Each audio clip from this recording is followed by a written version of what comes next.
ಏನಿಲ್ಲ ಗೌಡ್ರಿ, ಮೊನ್ನೆ ಮೈಸೂರು ನಡೆದ ಕೃಷಿ ಮೇಳಕ್ಕೆ ನಿಮ್ಮ ಜೊತೆ ಹೋದ ನಮ್ಮ ತಂದೆಯವರು ಇನ್ನೂ ಮನೆಗೆ ಬಂದಿಲ್ಲ. ಯಾಕೆ ಅಂತ ಕೇಳೋಣ ಅಂತ ಬಂದೆ.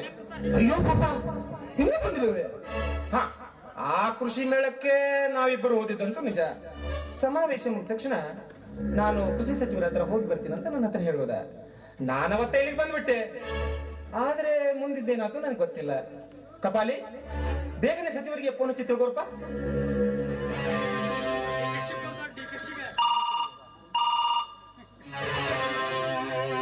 ನೋಡ್ರಿ, ಸಚಿವರ ಫೋನ್ ಸ್ವಿಚ್ ಆಫ್ ಬರ್ತಾ ಇದೆ. ಹೌದು ಗೌಡ್ರಿ, ಅಂದಿನಿಂದ ಇಂದಿನವರೆಗೂ ನಮ್ಮ ತಂದೆಯವ್ರ ಫೋನ್ ಸ್ವಿಚ್ ಆಫ್ ಇದೆ. ಈಗ ಏನ್ ಮಾಡ್ಬೇಕಂತ ನಂಗೆ ಒಂದೂ ತಿಳಿತಲ್ಲ ಗೌಡ್ರೆ. ಪಾಪ, ಹೀಗೆ ಬಾರಲಾಗುತ್ತೆ. ನೀವಿನ್ನು ಓದುವ ಸಣ್ಣ ಮಕ್ಕಳು, ಏನು ಅಪಾಯ ಕಾದಿದೆಯೋ ಏನು. ಅದು ಬೇರೆ, ನನ್ನ ಹತ್ರ ಸಿಕ್ಕಾಪಟ್ಟೆ ಸಾಲ ಮಾಡಿಕೊಂಡು ದೊಡ್ಡ ಸಂಸ್ಥೆಯನ್ನೇ ಕಟ್ಟಿದ್ದಾನೆ. ಆದ್ರೆ ಒಂದು ದಿನಾನು ನಾನು ಅವನ ಹತ್ರ ದುಡ್ಡು ಕೊಡುವಂತ ಕೇಳಿಲ್ಲ. ಯಾಕೊತ್ತಾ, ಅವನು ನನ್ನ ಪರಮ ಸ್ನೇಹಿತ. ಆದ್ರೆ ಏನಾದ್ರೂ ಸ್ವಲ್ಪ ಹೆಚ್ಚು ಕಡಿಮೆ ಆದ್ರೆ ನಿಮ್ಮ ಹತ್ರ ಹೆಂಗಪ್ಪ ನಾ ವ್ಯವಹಾರ ಮಾಡ್ಲಿ? ಗೌಡ್ರೆ, ನಮ್ ತಂದೆಯವರು ನಿಮ್ಮ ಹತ್ರ ಸಾಲ ಮಾಡಿದ್ದಾರೆ. ಕೋಟಿಗಟ್ಲೆ ಮಾಡಿದ್ದಾರೆ ತಮ್ಮ, ಕೋಟಿಗಟ್ಲೆ. ಸಣ್ಣವನಾದ ನಿನ್ನ ಹತ್ರ ನಾನು ಹೇಗೆ ಹೇಳ್ಕಲ್ಲಿ?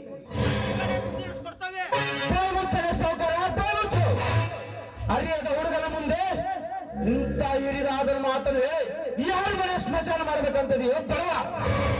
ಹಂಗಲ್ಲ ಬಜರಂಗಿ, ಸ್ವಲ್ಪ ನನ್ನ ಮಾತು ಕೇಳು. ಹೇಳುವುದಕ್ಕೂ ಕೇಳುವುದಕ್ಕೂ ಇದು ಸಮಯವಲ್ಲ. ಮರ್ಯಾದೆಯಿಂದ ನನ್ನ ಮಾವನನ್ನು ಎಲ್ಲಿ ಬಿಚ್ಚಿಟ್ಟಿದೆ ಹೇಳು. ಇಲ್ಲ ಅಂದ್ರೆ ಇಲ್ಲ ಅಂದ್ರೆ ಏನು ಮಾಡ್ತೀಯ? ಊರು ಬಡವ ಬಡವ ಅನ್ನು ಕೂಗುವ ನಿಮ್ಮಂತ ನರಕದ ನಾಯ ರುಂಡವನ್ನು ಚೆಂಡಾಡ್ತಾನೆ. ಅದಕ್ಕಿಂತ ಪೂರ್ವದಲ್ಲಿ ನಿಮ್ಮ ಜೊತೆ ಹೋಗಿ ನಿಮ್ಮಿಂದ ಹೇಗೆ ದೂರ ಇದ್ದಾನಂತ ಅದನ್ನ ತನಿಖೆ ನಡೆಸಿ ಅದನ್ನ ವರದಿ ಮಾಡ್ತೇನೆ. ಅದನ್ನ ವರದಿಗೆ ಹಾಸ್ತೇನೆ. ಸಂಶಯ ಮಾಡಿ ಸಂಬಂಧ ಹಾಳು ಮಾಡ್ಕೊಡ್ಬೇಡ ಬಜರಂಗಿ. ಸ್ವಲ್ಪ ನನ್ನ ಮಾತು ಕೇಳು. ನೀ ಬರುವುದಕ್ಕಿಂತ ಮುಂಚೆಲೇ ಸುಧಾಕರನಿಗೆ ಎಲ್ಲ ತಿಳಿಸಿದ್ದೇನೆ. ನಿನಗಿಂತಲೂ ಅವರ ಮೇಲೆ ನನಗೆ ಅಪಾರ ಗೌರವ ಎಲ್ಲ ಇದೆ. ಆದ್ರೆ ನೀನು ನನಗೆ ಏನೇನೋ ಮಾತಾಡಿ ಸಂಬಂಧ ಹಾಳು ಮಾಡ್ಕೊಳ್ಬೇಡ. ಅವತ್ತು ಸಮಾವೇಶ ಮುಗಿದ ತಕ್ಷಣ ಸಚಿವರ ಹತ್ರ ಹೋಗಿ ಬರ್ತೀನಿ ಅಂದಿದ್ದಷ್ಟೇ ನಿಜ. ಬೇಕಾದ್ರೆ ಅಲ್ಲಿಗೆ ಹೋಗ್ತಿರ್ಬೋಣ ನಡೆ.